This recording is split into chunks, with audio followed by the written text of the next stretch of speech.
Bienvenue sur Casse la croûte, aujourd'hui vous propose une recette de macarons. Les macarons citron avec un bon crémeux citron à l'intérieur, une recette pleine de peps. Alors le pas à pas, c'est maintenant et c'est parti.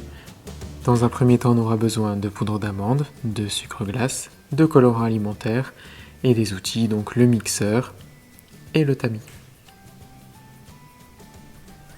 On commence par mettre donc le sucre glace et puis la poudre d'amande dans le mixeur. On va donc mixer les poudres ensemble. Ça, c'est une étape qui est assez importante si vous voulez avoir des coques assez lisses. Ça va permettre d'avoir des poudres beaucoup plus fines. Là aussi, les passer au tamis. Ajouter à ce moment-là peut-être le colorant alimentaire si c'est un colorant en poudre. Et on va voir qu'il reste quelques grains épais qu'on ne mettra pas dans le mélange évidemment. Ensuite, on aura besoin de blanc d'œuf, de sel, de sucre en poudre et d'un batteur.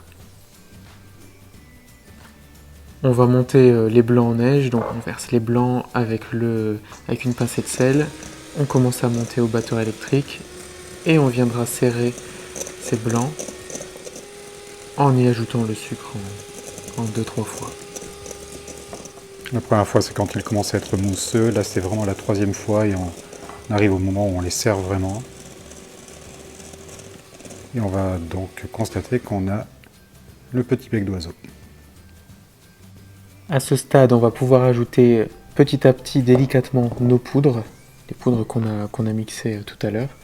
On mélange délicatement à la spatule, sans faire retomber les blancs. C'est là qu'on va voir que le mélange va prendre sa coloration, parce que si vous avez utilisé un colorant en poudre, c'est au contact de l'eau, et donc notamment l'eau qui est contenue dans l'œuf, qu'elle prend toute sa couleur. Donc c'est vrai que délicatement au tout départ, mais après vous allez voir qu'on va les travailler de manière un petit peu plus énergique. Donc ça, c'est une phase qui est très importante quand on fait des macarons, c'est-à-dire qu'une fois que les poudres sont bien intégrées, on va pouvoir se permettre de travailler la pâte beaucoup plus fermement. Ici, on voit que quand on ramasse la pâte, elle ne retombe pas, elle est beaucoup trop compacte. Donc on n'hésite pas à l'écraser contre le cercle, à bien la remuer, à la malmener un tout petit peu. Et puis quand on soulève la spatule et qu'on voit que ça commence à couler comme ça, que ça fait ce qu'on appelle le ruban, alors ça veut dire que la préparation est prête. Donc là, on a fait le macaronnage. On va pouvoir la pocher directement sur le papier cuisson. On a réalisé des petites empreintes au papier crayon. Ça permet en effet d'avoir des coques assez régulières. Et puis, si le mélange est suffisamment fin, ça va retomber. Et donc s'étaler et être plus plat.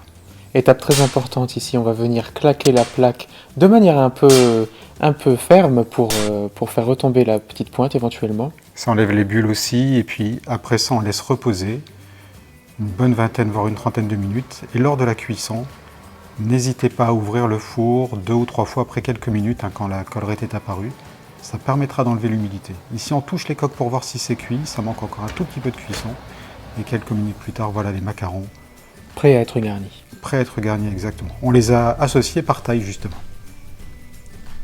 Maintenant, on va pouvoir déposer le crémeux citron qu'on a préparé, qu'on vous met en barre d'infos. Et on va déposer la coque supérieure sur chacune ou chacun des macarons pour compléter chacun des macarons.